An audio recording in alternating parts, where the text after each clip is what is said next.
Hitting the button. Hit the button. There she hit the button. I saw her do it. Push the button like a pro. I am a pro at pushing buttons. The pro from Dover. Well, that's all DJs do, right? They go, and then they hit the button. They drop the beat or whatever the hell this. And you got to hold your little headphones like you're cool, while you're doing it. Oh yeah. Hey, you know. Hey. Well, here we are. It's Eat Talk Repeat. It is again just the two of us, John. Oh, I mean, I'm almost ready to vote Sam off the island. Uh-oh. Yeah, I am. I mean, I'm just thinking, he's got. Maybe the listeners need to stick up for Sam. If they want him to come back, you're gonna have to tell him. Well, he is a very busy boy. I get that. I mean, he has so many balls in the air. I mean, 3 kids. Multiple businesses on multiple continents. Yep. I mean, it's just yes. Yeah, as I say, he walks in the room and I get exhausted. And just looking at him. His kids used to be on different continents, so that made it difficult. So here we are, another great episode. We've been doing some really fun stuff, but let's first, for the listeners, introduce ourselves. And I think a lot of people wonder why we still do the intro, because now we're on YouTube and we'll put all of the handles up. But we still have so many listeners on Spotify and Apple Podcasts that they don't have that luxury. So let's do the old-fashioned interviews for everyone, John. Okay, I'm John Curtis, the infuriating. I'm gonna read the script here. Imperious, irascible, indefatigable nano-influencer, or whatever, or I like to call myself the world's greatest restaurant critic. That's there you go. Let's just leave it at that, okay? Modesty is my forte. Mm-hmm. Find me at Eating Las Vegas on Twitter and at John Curtis, JohnCurtas, on Instagram. And I'd like to get a few more followers here and there. So sign up, folks. I know a lot of people don't like Twitter because it's kind of a cesspool of all kinds of politics. But there are people like me. And some people use Twitter for recipes, or sports trivia. I mean, it's not all a political toilet, exchanging, throwing bombs at each other. So I do post a lot on Twitter because I use it almost as a diary for me on Twitter. It's just easier for me to, when I'm someplace, I post. You can only put 4 pictures on Twitter. And I'll say, I'm here, eating here, blah, blah, like it, don't like it, here are the pictures, and I move on. And then at the end of the year, end of the quarter, I go back and scroll through. So that's why, if you want to follow me, like almost day to day, Twitter's the one to do it on. And that's about it. And I've been doing this now. This is my 31st year of covering the Las Vegas restaurant scene. And I don't know if you mentioned it, but eatinglv.com. Eatinglv. Yep. My website, which has my 36 favorite restaurants of the year so far at eatinglv.com. So go there. It's a good old-fashioned food blog. And look, my pro tip to anyone is if you just have a spare minute, rather than doom scrolling through Instagram or TikTok or whatever it is you do, go to eatinglv.com and go into the archives. Yeah. Go read the reviews from yesteryear because John was feisty. Yeah, I've mellowed a lot. Well, it started in 2008. So how many years ago is that now? Holy, 17 years ago now? And 10, I started to mellow out a few years back, but I was pretty cranky back in the day. Well, we're happy to have your cranky sorry ass now. Yeah. So, and I'm Ash Watkins. I am the Hamburguesa Principesa of Las Vegas, and I am a legendary food critic in my own mind, and we will keep it there. And you can find me at Ash the Attorney on all platforms. And we make up this lovely show, Eat Talk Repeat. You can find us at Eat Talk Repeat on all platforms. You can follow, subscribe, Apple Podcasts, YouTube, Spotify, all of those things. Email us, cheers@eattalkrepeat.com. That's where you send all of your hate mail, questions, fan mail. Pet peeves that we will share. You submit your pet peeves on our website, eattalkrepeat.com. And subscribe there. We're going to do some fun stuff with that. when I get another 24 hours in every day. And fun update, John, we have 400 subscribers on the YouTubes. Boom. Hey, Boom. We're big time. Yeah. And a lot of credit and shout out to Josh and Rachel, our friends on YouTube, for, I think, sending a lot of their viewers our way. We're happy to have you, and we hope you love it. And yes, I know I have a face made for radio. Before you say it, think it or say it. She looks great on YouTube, but just, you blank me out if you want to. but you've got all the personality. A lot of It's fun gesticulation. it's fun getting you feisty. Yeah. Programming notes. We went to Tamba this week. Oh, yeah. We did an on-location interview, a non-experience, and a spice blending tutorial. Second to none. Second to none. Experience. And very spicy, too. We saw spices. I mean, it's a deep dive. It's a deep dive into Indian food like you can only do in our best Indian restaurant. Absolutely. And we had a great interview with Sunny, the owner, Chef Singh and Olivier. Yep, and so we covered a lot of bases, and that'll be, I don't know when we're putting it up, but that's going to be. I really think the early favorite for Restaurant of the Year, not just at this podcast, but probably a lot of other people's Restaurant of the Year in another couple months is going to be Tamba. So if you want to see what all the shouting's about, wait till we drop this episode and we take you behind the scenes and you can see all kinds of cool stuff. Absolutely. That was my takeaway. Restaurant of the Year, it should go to them so far. That episode will drop sometime during October when we're all kind of out and about. Also, one thing about that episode, we didn't really talk about the food after we ate it. We didn't come back and drool over the food. So we'll have to do that. That's true. Yeah. We went back in the kitchen and saw how they make their spices, which was fascinating, and the ghee. But you did that already. You already drooled over the food in several episodes. Oh yeah, so yeah. This Tamba is great. I mean. And then later today, this is Friday, we will be at Greek Fest, wandering around. Yeah, we're going to basically do we're not doing live. We're going to record it and then drop it later to show everybody what all the great Greek food is about that I'm constantly bragging about at Greek Fest. Yeah, it'll be similar to the Vegas Unstripped episode where we're just kind of on location, rogue, and eating a lot of food. And hopefully I will find the ouzorita. Yeah, I'm gonna. In fact, remind me to text my cousin who's running the bar there. Okay. And to make sure they're still making the ouzoritas. Okay, perfect. And reminder: Friday 3 to 11 p.m., Saturday the 27th noon to 11 p.m., Sunday September 28th noon to 10 p.m. And get your tickets at Las Vegas GreekFestival.com/festival. Well, and this is going to drop. This episode is going to drop right about the time the Greek Fest starts. Yep, it'll an hour or two before. Insider tip: the best time to go is Friday afternoon or Sunday afternoon. Okay, Not Saturday. Well, Saturday is just it gets mobbed. Okay, okay. Go early. Whatever day you pick, go early. Don't say, well, let's go there at 7 o'clock Saturday night or 7 o'clock Friday night, because you will just run into crowds and lines. But if you get there kind of when the doors open, around 3 o'clock on Friday or noon, Saturday or Sunday, you can wander right up, get all the food you want, and sit down, and then all the bouzouki music starts, and you can go crazy doing shots of ouzo. And then But enough about me. Yes, and last but not least, on our programming updates, we will finally be awarding our Burger Crawl winner.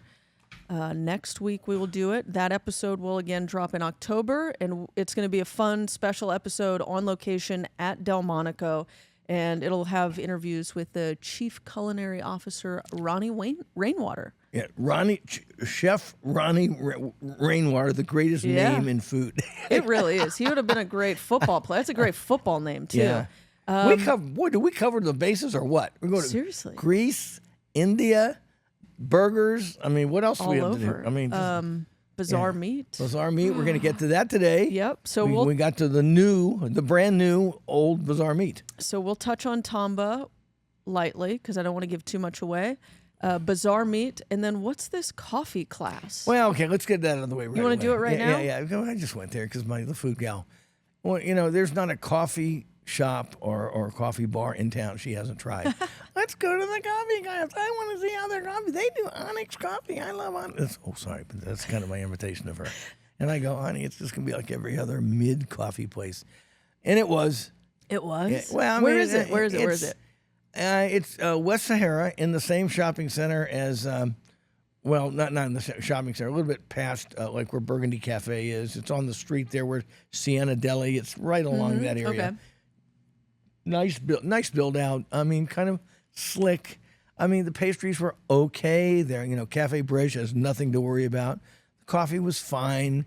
It was crowded. It had all those suburban people in the Summerlin, all the women with their yoga pants on and their Lululemons and their little water bottles walking in, and all the teenagers in their I mean, if you need a Halloween costume, I think we just found yours, John. Scene. I mean, it's just like you could tell this is the cool coffee place. It's in Summerlin now. We all have to go there, and they are. And I was like, is it a chain?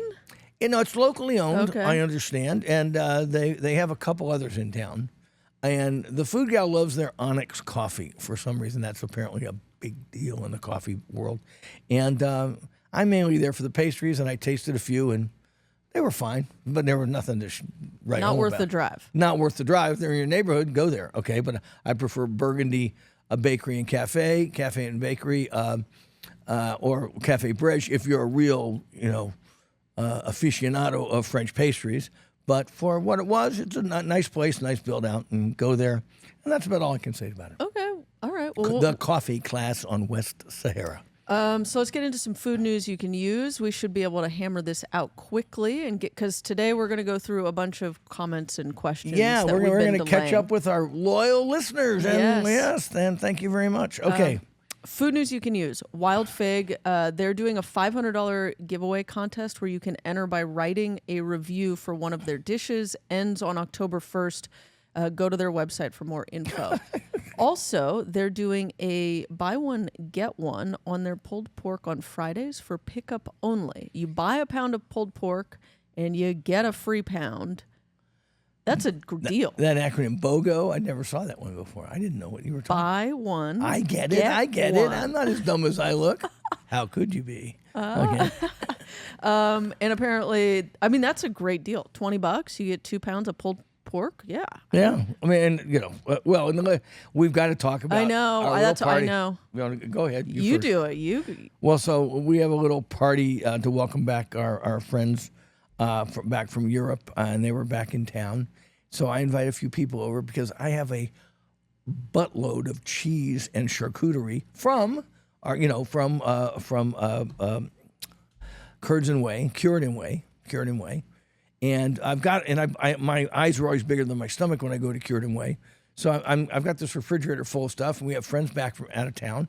So I say, let's invite some people over. Like be a good host. Like I have a wine coolers with wine, and I've got beautiful soppressata and some salumi, and I've got some speck from northern Italy, and I have all kinds of cheeses. Tête de moine. I've got Petit Basque, big chunks of things. And I figure I'm going to invite 8 or 9 friends over, and they'll help me eat all this stuff before the food gal throws it out. So our buddy, Don, shows up, and he decides to bring 4 pounds of wild fig barbecue. And everybody eats the barbecue and forgets about the charcuterie, okay? So at the end of the party, great party, by the way. It was wild fig barbecue. That's how we got here. It was wild fig, and they had the pork musubi, and he had all the pulled pork, and it was delicious. I tried it myself, but, I mean, it sort of defeated the purpose of having all you over to my house. Okay, because at the end of the day, we're still wrapping up cheese that didn't get eaten. But yeah, so Saturday only the musubi. Musubi, because that's what he said. Only on Saturday. Oh. They put pulled pork on the rice, and they wrap it with the seaweed, and pretty good stuff. And they don't do the pulled pork. You pick your protein. So we had brisket. That's right. There was pork belly. That's what it was. We had pork belly, brisket and pork belly musubis, and then we had a tub of 3 pounds of meat. And thanks, Don. And Grillo's pickles, which Grillo's pickles, very good. Yes, the apotheosis. Of it slapped. Pickles. No cap. There we go. Okay, so check out Wild Fig. We love them. Boa Steakhouse has announced their opening date, Excuse me, I'm about to go to sleep right now. October 17th. For those of you Who cares?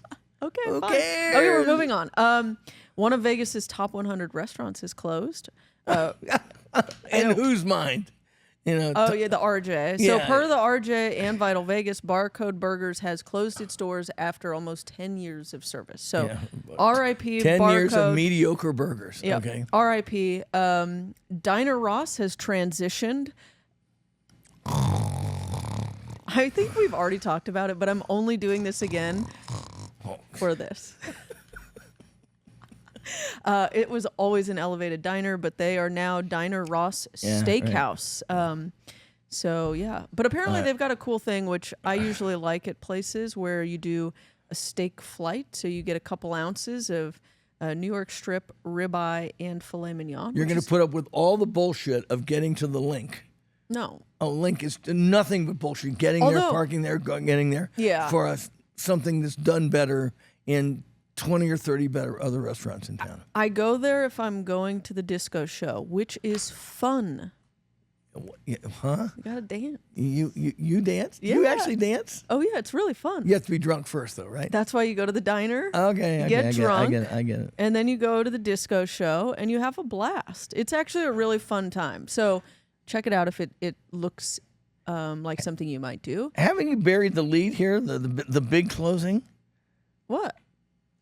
You missed the biggest one of all, the big closing. Emmett's. Oh, I forgot. You don't have Emmett's on here. We're going to end on a high note. We already did this. We're going to end on a high note because there's a couple of really good things coming up. Yeah. We're going to end on in like 2 minutes here. But yeah, Emmett's closed. To no one's surprise. Remember? You called it. Oh, I called it. Like the minute they all, I said. You were like, yeah, doors closed, ahoy. Yeah, look at this place. I mean, some guy who was a well-known jock 30 years ago in Dallas, Texas, opens a steakhouse. We went once, looked around. It was huge. It was empty. Apparently, they owed $400,000 in rent. Ouch. I mean, to know someone, and I got probably got 5 different DMs the day that it was announced. They said, "John, yeah, look, are you sad about this?" I was, what's it? It's these money grabs by celebrities that come to Vegas. I mean, they get what they deserve. But don't you remember they had drama before they opened? They had a chef from out in Southern California that they changed the locks on him. Don't you remember? No, I don't remember this. Oh yeah, there was 2 legal wars going on. It was Emmett's was opening, and I'm forgetting the chef's name, but he's out, and I think he does the deck or did the deck in Laguna Beach. And he was coming in to do it, and then they locked him out of it, and then he sued. And it was when Mother Wolf was in their lawsuit. But yeah, I mean, I think we saw this coming a mile away. When we were doing the burger crawl, we went. They had a great deal. That burger, fries, and a glass of wine for like under $20, and I felt like I was stealing from them. But yeah, it was also an atrocious location. Atrocious. Right on inside well, not inside, but facing out on the boulevard from the fashion show, but kind of tucked in a corner there. Nobody could see it. I mean, it was. I look at these places and I go, who thinks these are going to work? I mean, what brain trust gets together and go, yeah, that's a good idea, But but anyway, so good riddance to Emmett's, and it never even got off the ground. But nice build out though. Hey, somebody wants a nice restaurant with a better concept in a bad location. And Emmett's is up. I'm sure. What would you put in there? Oh God, I don't know. Like a cheesecake factory? Yeah, something like that. I mean, the crowds they get just walking up and down there. The Maggiano's and Capitol Grill, kicks ass. And again, Capitol Grill has a huge clientele just upstairs, and this is right underneath it. I mean, what were they thinking? I mean, it was just. I don't know what would work in a space that big, but they're gone, and that's it. But let's accentuate the positive about Stubborn Seed. What's going on at Stubborn Seed, one of our fave restaurants? We love Stubborn Seed, and they are for the locals, everyone. So with the chef's tasting menu, if you're local, 7 nights a week when you show your Nevada ID, tasting menu, get complimentary glass of bubbles on arrival. Plus, this is the big plus, complimentary valet at the Conrad, which is normally $45. Which is, you just valet your car there and walk right in. I mean, it's right like in. It's like 100 feet away from the valet. It's and great. their self-parking is actually one of the worst. I mean, it's Yeah. free, but you still have to walk away. It's long. You know why the food gal loves that? Because she says we're always overeating Yes, when we're. yep. She goes. She likes the fact that we have to walk there Yes. and then walk back to the car because you probably walk a good 3/4 of a mile. You Yep. know.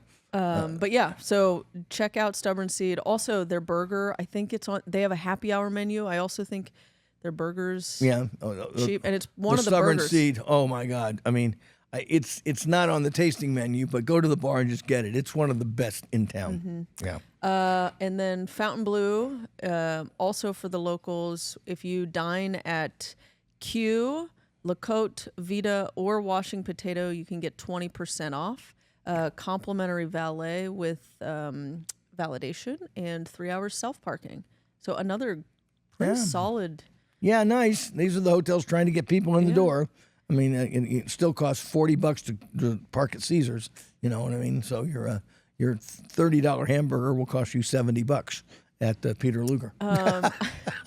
Let's do pet peeves, Right away? or do you want to wait till after? No, let's do pet peeves right now. Let's do it. I want to get out of the way because I've got. Okay. You're I'm gonna go first. gonna go first. Okay.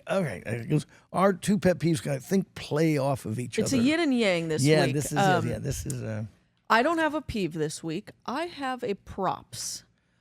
A high five, big bravo, standing ovation to restaurants that take the time to sit in their chairs, bar stools, walk around, see how everything looks, feels, and actually is for the customer. We went to 2 places this week, both of which knocked it out of the park on this end. Tamba and Bazaar Meat. You sit down, you could sit there for hours and not feel uncomfortable, not be wiggling around, readjusting, trying to get comfortable, or making sure your legs don't fall asleep. Both of them. And in Tamba, we were sitting in the booth, and at Bazaar Meat, I was in a chair. But the chairs are like, they have arms. I mean, and they're wide, and they've got a back, so you can put your handbag or clutch right there, and you don't worry about it falling through. And they're soft, but not too soft, because you don't want to. It's like people really thought about them, like the booth. The booth at Tamba. Mm-hmm. I mean, I remember I talked about one of. Well, I'll get to my pet peeve in a minute, but it's so smooth, and the back hits you at just the right height. I mean, the way it curves, you can fit 4 to 5 people there. It's a well-spaced table. You've obviously got real pros who put a lot of thought into that and sat in the plate before they bought these things. And measured the heights of the table compared to the booth, so they knew like leg heights were making it. Arms weren't. You didn't feel like a little kid cutting or your too feet high. are dangling. Yeah, I mean, too many of those. I mean, we were talking about it at Tamba, and Tamba even. I don't know if we talked about it on the show, but they even have like fabric and baffeting under to muffle sound under the table. The table, and just really well thought out. So props to those restaurants, and advice to anyone on the verge of opening one. Check it out. Don't just order in a catalog and think it looks good and it'll work, because it sometimes, and a lot of times, it doesn't, and we know, and we hate it. So she accentuates the positive. My pet peeve is the negative, the contra part of that. I mean, I hate to throw places under the bus, but I will. I mean, I love 1228 Main, but they have booths in there that no one obviously ever sat in. They're not the right height.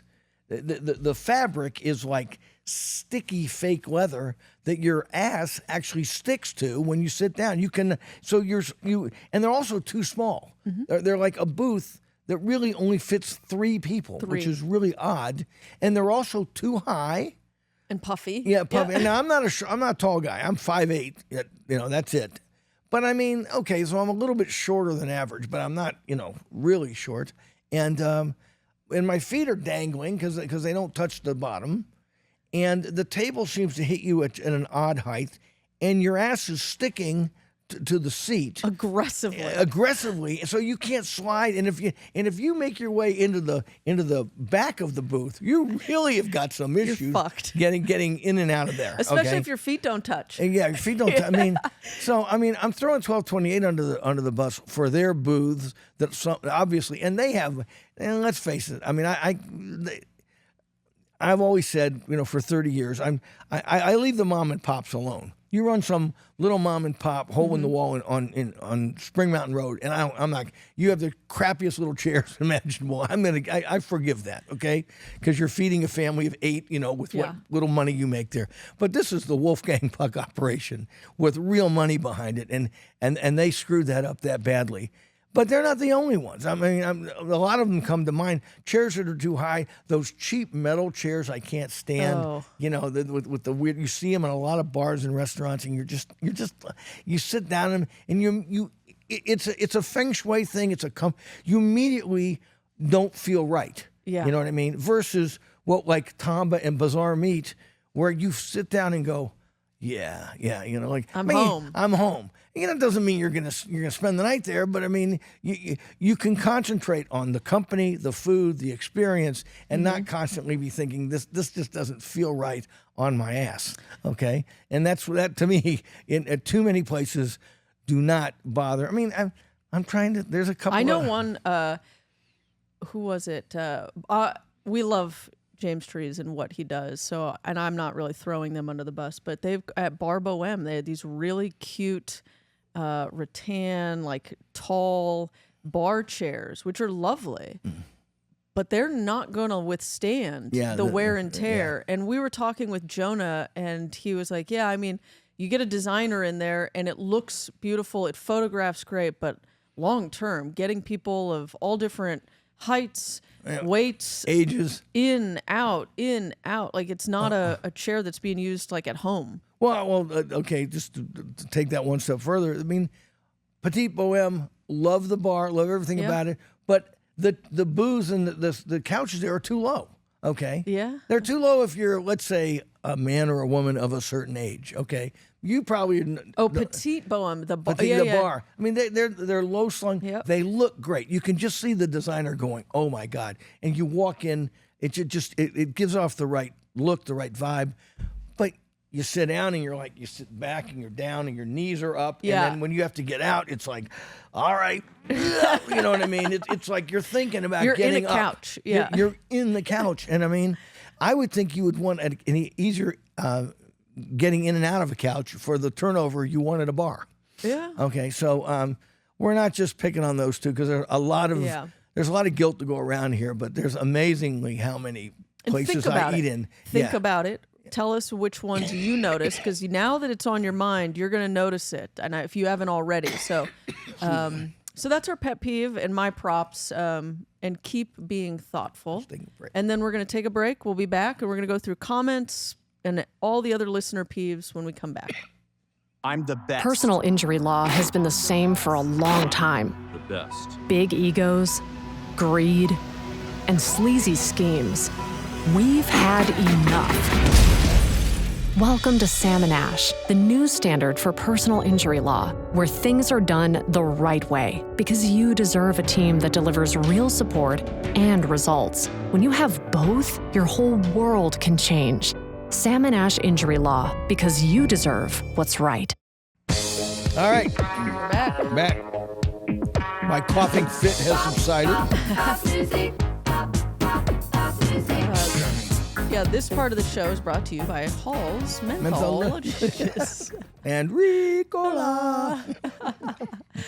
Sometimes when you talk a lot, it happens. Yeah, well, I'm still feeling the hangover from that virus of 2 months ago. Oof, that thing was nasty. I know. I've been warning our employees here at the law firm. Yeah. Watch out. It's going to hit you, and it's going to hit you hard. So, by the way, I'm kind of like the canary in the coal mine about this a lot. It seems like year in and year out, I get something. When I get something, it's like weeks ahead of everybody else, and then I hear, everybody's just going around. You're patient zero or one or whatever it is. I had it 2 months ago. Anyway, we have a lot of cool and interesting listener peeves, listener comments, listener questions. Yeah, so let's get to them. Listener pet peeves, these, submit them on our website, eattalkrepeat.com. There's a space there where you can fill it out. And from Gary J., this is a good one. Sweeping a dining room next to people while they're eating. It can be done properly, but most employees don't pay attention to the dust they're stirring up. Yeah, that's... I can't imagine this being done in a really nice restaurant. No. Okay. Unless someone like spilled or like dropped something crazy. Do you remember the story I told a couple years ago about this at the Korean place in Spring Mountain Road in Chinatown? Yeah, I remember telling it on this pod. But we're always checking out the little mom and pops, and there was this little place. It's now gone. It's in an area, Spring Mountain Road, kind of on the western end of Chinatown. And there was a little mom and pop place, and I think it was run by two little old Korean ladies. You almost felt like you were in their in your house, because one would take the order, and then you could tell they were cooking in the back, and all those soups and stews that make Korean food so soul satisfying in the wintertime. So we went there a couple times, and one night we go in and it's empty. It's like 7:00 at night, but it's like Tuesday night. There's hardly anybody. There's one other person there. And we order, and we sit down, and it's a fairly clean place, not a dirty little joint at all. And suddenly, one of the old ladies comes out. She has a bucket and a mop, and the bucket is filled with that disinfectant. Oh, yeah. And she starts mopping the floors around our table, not 6 feet from where our feet like are. Clorox. It's like we're the only people. So she went, well, now's a good time since there's nobody. I'm going to start disinfecting the floors. So the smell of this disinfectant is all over us before the bulgogi shows up, okay? And we just were looking at each other and laughing and going, just some people are just clueless. I mean, They really are. Just like I don't know what it is, but that place, they didn't last either. So, yeah, we hear you, Gary J. Yeah. So from Bill K., his pet peeve is when his favorite podcast, Eat, Talk, Repeat, fails to drop an episode for a week. And will they ever be back? Well, yes, we will always be back until we're not. I know, Bill. It is hit or miss with us. We are... I think we're like little kittens, and Lakin had to herd us around for a while, and sometimes it just didn't work. I think we do okay for basically a free, we're sponsored by Sam and Ash, of course, but I mean, for what we do, we put out a fair amount of content here. Yeah. For having day jobs, I mean, you are retired now. You have no excuse. But yes, I agree. So, Bill, we hear you. We're doing better. Like next month, we have already got a bunch of stuff in the can so that you won't even notice we're gone. Yeah, exactly. Okay, David K. Diners taking cell phone calls in the restaurant. If they use their speaker phone option, it absolutely ruins my dining experience. For God's sake, can we not take a break from technology to enjoy a meal? This country is addicted to cell phone technology. Well, yes. And the answer is, you're right, David K. We cannot take a break from technology. And people are just rude asshats. They are. Shit. In a public place, to be like standing there. I mean, it's one. Didn't we talk about this a little? It's one thing if I'm kind of having a one-sided conversation and you're sitting right there and I'm, yeah, okay, I'll call you back and blah, blah. That's one thing. It's another one when you've got your speakerphone on and there are people 5 feet away from you at a table and you're just, and I told him not to take that deal and I will call him back next Wednesday and you make sure he understands. I mean, like, what the hell? It's like, who raised these people? That's what I want to know. I want to know, is it because they think, well, it's no different than if someone was sitting here talking to me, you'd still hear both voices. And I go, it's so different. So different. The speakerphone just hits a frequency that whoever is next to you, unless it is there are females out there that have a voice and a laugh that will carry across a dining room. I agree. That happens. Yeah. But for 99.9% of it, no one sounds like the voice on the speakerphone. Right. And it doesn't hit that crackly. It's just so disruptive. Even a loud talker like me, when I'm constantly being told by my family and friends, because I will get like this and excited and very loud. But somehow it's not the same as hearing it blasting out of the cell phone like that. And it's just so obviously inconsiderate that and it's not just kids. I mean, you know me, I love to bag on millennials and Gen Zers. I go to this Desert Wind coffee shop a lot, and most of the clientele there is older. And they'll be sitting there having business conversations. There'll be 3 of them going on around me, and I'm just trying to sit there and read a book while over a cup of coffee. So it's like all age groups are doing it. It's almost like we just think we're in this little bubble when we have this phone on, and nobody cares or nobody's paying attention. It's amazing to me. I'd like to think of some analogy of rudeness, of just being that noisy and rude in public. But as an older person, it didn't exist until really in the last 20 years. I mean, this kind of rudeness did not exist in 2005, okay? Just didn't. And people talked on their cell phones a lot, but it wasn't like it is now, you know what I mean? When we still had the flip phones and all that kind of thing. There was some decorum in public. It seems like it's all been lost now. I'm trying to think. There's some others. I think this happened to me recently, but I can't, I'm struggling to recall what exactly the story was, but I remember being out and just constantly looking over my shoulder like, really? We're still doing this?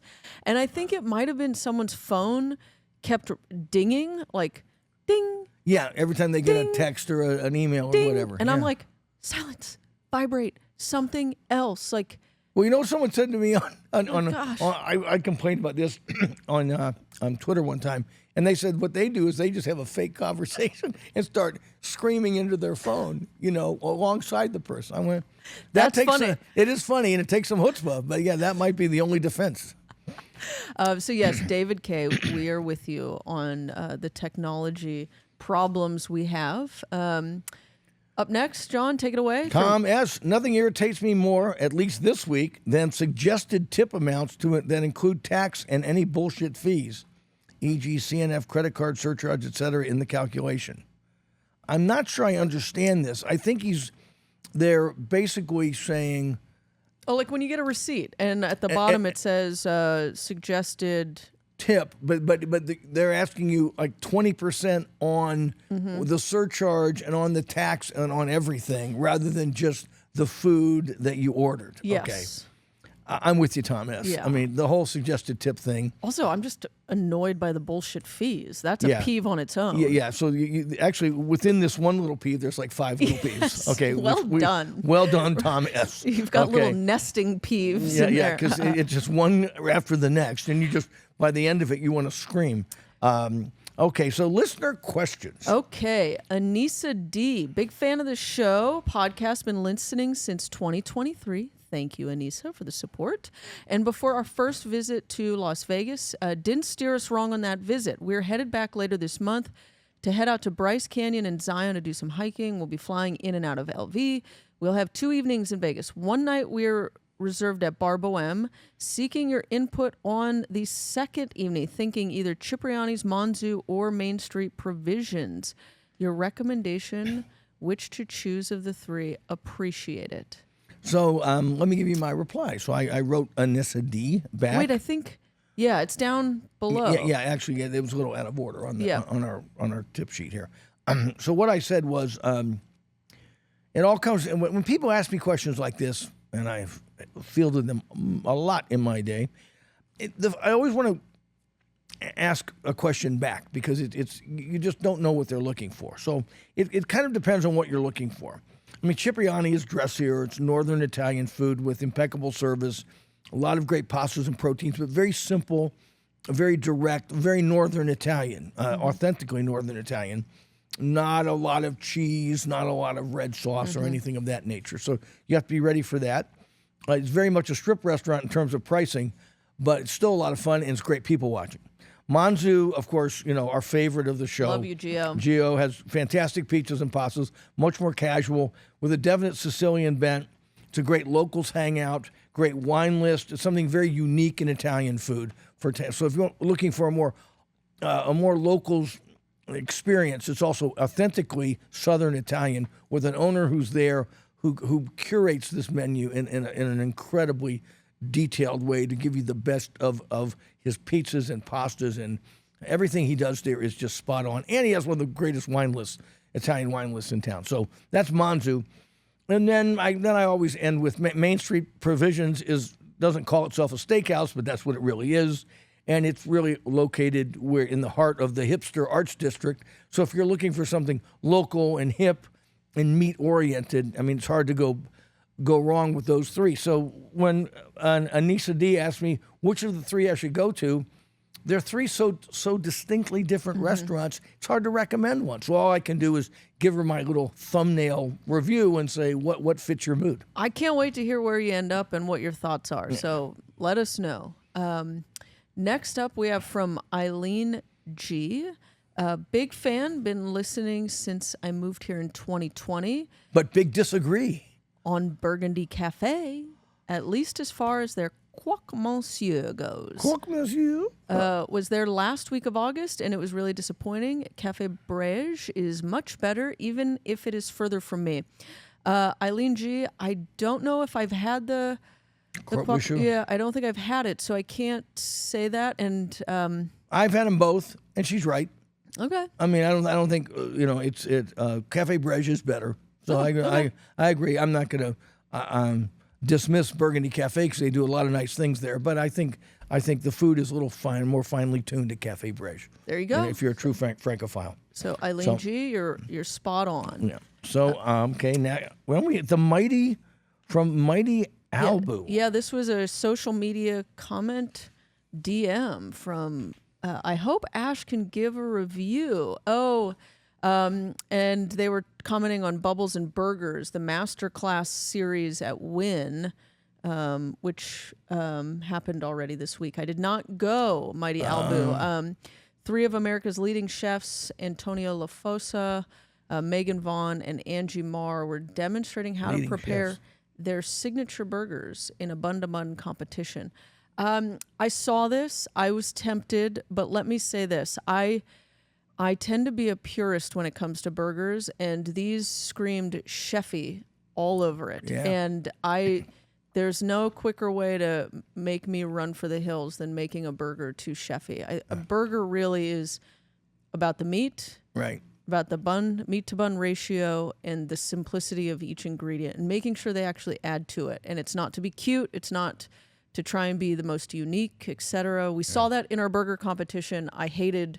What was it? 666 Steakhouse. Yeah. And it was when they're putting brisket on top of the burger or foie gras on top of the burger. I mean, they're always thinking up something. It's just not me. Yeah, it's just. I mean, some people go for that, but it's too gimmicky for purists like ourselves. YouTube comments again. A lot of love for Josh and Rachel. So we got to just say they're not all listed here, but I've gone in and tried to respond to almost every one by now. Thank you for finding us. Really cool. But then George, friend of the show, George Katsianis, can't disagree more on Mateo's. Oh, George, you wound me. You mean I mean, and I thought we were friends. Okay. He says. The three of you must get the John Curtis experience when you visit. We went years ago, the night they changed their name. I got a plate of overcooked meh pasta. Meh. Great millennial word. Meh. Yeah, George, you're a little old for a millennial, but I'll allow it. Yeah, since you use slap and no cap, and we'll allow mid it.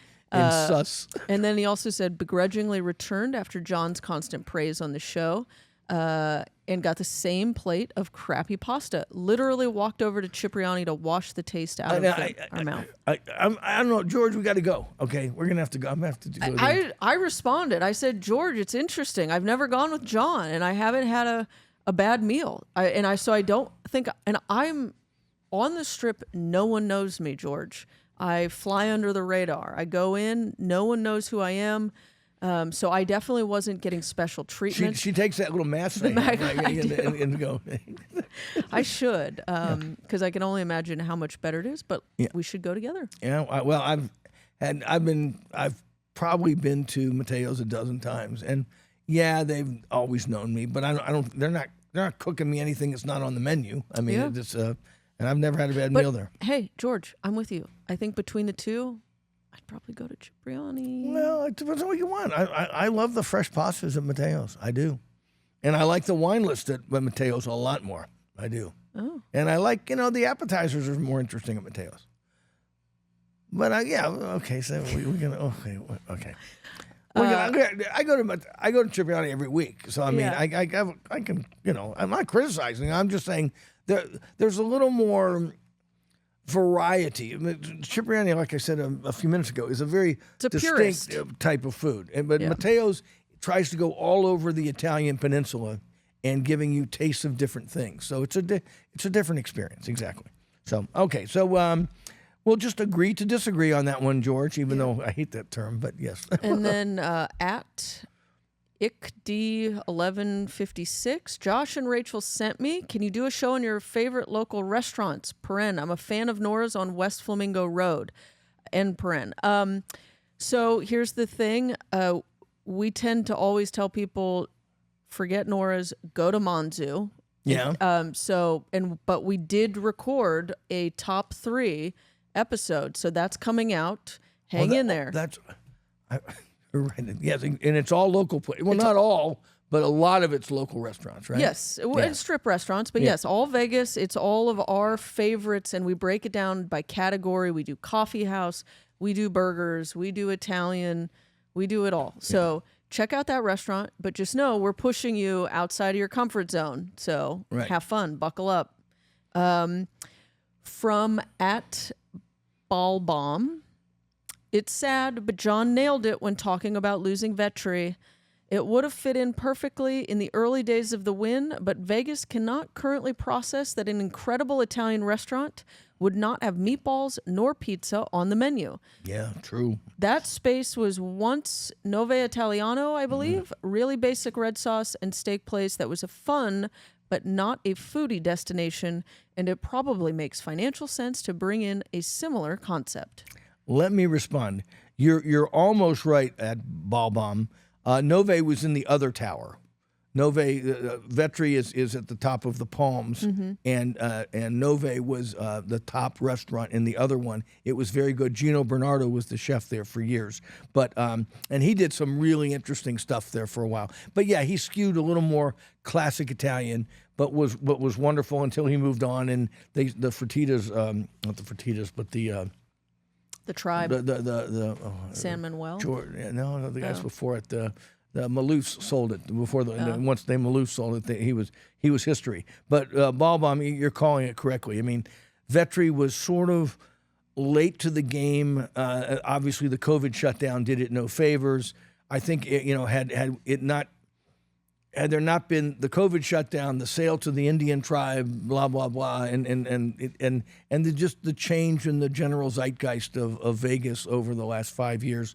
It might still be here, but Vegas. I always said Vetri's too good for Las Vegas. It really is. It's up there in that hotel. It's never going to get the clientele it deserves. I wonder if it's going to try to move elsewhere. I don't think so. I think he's just going to keep his places out at Red the Rock? one at Red Rock and the pasta place at Durango Station. That's what I think he's going to do. He's probably makes a lot of money there. So then we go Tom Elliott. Tom Elliott, 3181. This was our episode with John Reza. Yeah, James Reza. James, yes, sorry, James. It's been a long show and day. All the and cool week. guys are named John. We all know that. Okay. That was excellent. Loved hearing about Vegas history and future. I'm a 50-plus native. I hear you. So am I. I'm 50. I long for the days of being 50-plus. That enjoys trying out the affordable places you've been to. Ash, of course. Thanks for listening and watching. We'll continue to go to places worth your money, both high and low price points. Very nice response, yes. Is Ash. that my voice? Did you just call me ass? I said Ash. Shh. I probably deserve it. I can't be the first person that's failed to put the H on the end of your name. A lot of them intentionally, All right. so don't worry. That was unintentional. So you take the next one from emails. Sam from San Diego. Hello, Sam from San Diego here. Been sending notes. I've run into Sam a few times here in Las Vegas. Any comments on the closings and new plans for both District 1 and EDO Tapas? They seem to have been show favorites, but I haven't heard you mention anything. Supposedly, EDO has got another concept they're working on, don't know if District 1 is thinking about anything new. So the EDO guys, they're all over the place. They've got Anima. They're opening a like tavern bar gastropub right next to Anima where the DW Bistro was. They're up in Seattle, but the EDO Tapas location, my understanding is that it is going to be Oscar's little chef playground where he's going to just kind of have tasting menus and it's going to change and he's going to test stuff and have fun with it. So don't know anything beyond that. And I don't know when it's opening. And then they've also got their place on Paradise, which is supposed to open end of October, maybe early November. And that's going to be French. And that's like French-Spanish. Yeah. Yes. French-Spanish. They're into the French-Italian. I guess or so. is it French-Italian? I think it's be French-Spanish. I think it's French-Spanish. But yeah. And I'm forgetting what it's named. French-Spanish is usually known as Basque cuisine because, the Pyrenees, the border, the Pyrenees are the border between France and Spain. And, well, we'll see what they do. Is it called brasserie? What are they calling it? I forgot. Do not know. Sorry, Sam, I can't be more helpful. We try to keep up with everything, but sometimes, And I don't know anything about District 1. I heard nothing about District 1. I think they just had their run and they're done. Mm-hmm. Okay. Christine, great gal who ran it for years, owned it for years. I just heard she was folding the tent after 11 years there, and, who can blame her? It's a tough business. All right, and David K. sends us a long one. Wait, Matt B. P.S. Matt B. Recently hit Jive Turkey. Burger and chicken nuggets were awesome. Also hit up happy hour at the new sports bar on Main Street. The value is unreal. On the list is May Dailies for their Caesar salad soon. Great spots. I think the place you're talking about is right next to District Deli. I think that's called the Stadium or something. Well, there's Abel Baker. Yeah, in between there. Oh, there's a new place.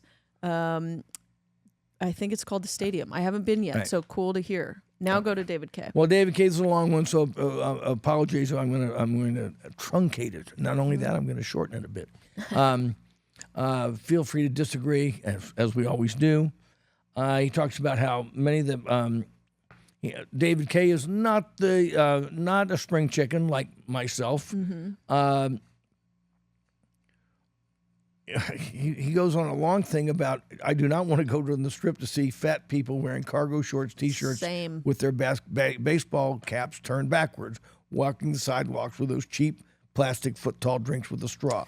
It's a big no for me. And you're right. Back in the day, and before that, he precedes it with back in the 60s and 70s and even the 80s, people got a little dressed up to come here. And now that has gone completely out the window. We're just Branson, Missouri with casinos. Yeah, that's his take. The bean counters are going down to the lowest common denominator. Yeah, and they can make more money that way. Yep. You make more money selling tacos than you can, selling, But recently it's fine French food. And recently I heard that this whole like Vegas is dying isn't actually impacting the high-end properties. They're not feeling it. That the high-end restaurants and properties are not experiencing the same struggle. I just read that. Well, it kind of feels like Vegas is aiming more at the high-end properties, and the mid-market is the one being turned off by the parking and the surcharges and the resort fees and the the $28 burgers and the $18 beers. And I don't blame them because I could see why that would impact them. I mean, let's face it, the people that go to the Bellagio, the Circuit the Bellagio, or Bazaar Meat or Cut Steakhouse, they don't, an extra $30 or $40 doesn't really affect them that much. They don't think about a resort fee as being like, well, that's kind of a ripoff. They just pay it. Mm-hmm. But, at a mid-level, it's like, pennies aren't necessarily being pinched, but, the difference between something costing $100 and $140 gets their attention. Yes. You know what I mean? And that's the market that's being impacted. So, David K., we hear you. I wish we would go back to dress codes. I just don't see it happening. I think in certain places, there's almost like de facto dress codes in nicer places. We were at Bazaar Meat the other night, and most of the people are dressed up there, especially the women. Remember I pointed this out to you? Oh, yeah. All these tables, there's a really nicely dressed gal one gal was right in my sight line. She was kind of middle-aged, but very attractive, had a black dress coming off one shoulder and everything, and you could tell her hair and makeup were done. She's sitting with a guy, her husband, with a golf shirt and faded jeans on, okay? And it wasn't even a nice golf shirt, okay? He looked like he literally could have just gotten done cutting his yard or emptying or cleaning out the garage. Yeah. They get up to walk away, and I'm like, and again, I said this a million times, I blame you women, okay? You women are let the guys get away with it. You're dressing for each other. And so, oh, well, my husband, my boyfriend, he just wants to be comfortable. But right behind me, remember, same restaurant, there was this young Asian couple. I think we were, okay, yes. And she looked adorable, and he had like a baseball cap and a T-shirt on, okay? And sneakers. And sneakers. And it's like, what the And shorts. I think he was in shorts. Yeah. I mean, but the girls are dressing up, and you let these guys. Are you that desperate for men, women, ladies? I mean, that some slob is the only one paying attention to you. You let him get away with fashion murder in restaurants? Yeah, I guess. The question needs to be asked. At least none of them had their nails painted. I guess that's a win. I mean, That's I think true. that's hard to find anymore. So What else? That's David K. I think that's kind of a wrap on our. Oh no, there's. Oh, we got a couple more. I'm sorry. We got more.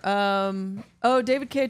He went on the large ice cube thing where the Fountain Blue, they ordered Manhattans with large ice cubes, $4 per cube charge. Yeah, I agree. Insane. That is a fee and a cost that the restaurant needs to just eat. Yeah, and I don't care whether you're worth $1 gazillion or worth $20 Or don't have them. Nobody wants to pay that. I mean, you just feel like you're ripped off the minute you see it. Or build it into the fucking price of the Right. drink. Yeah, the drink. Like, just it's not that hard. Ridiculous. Okay.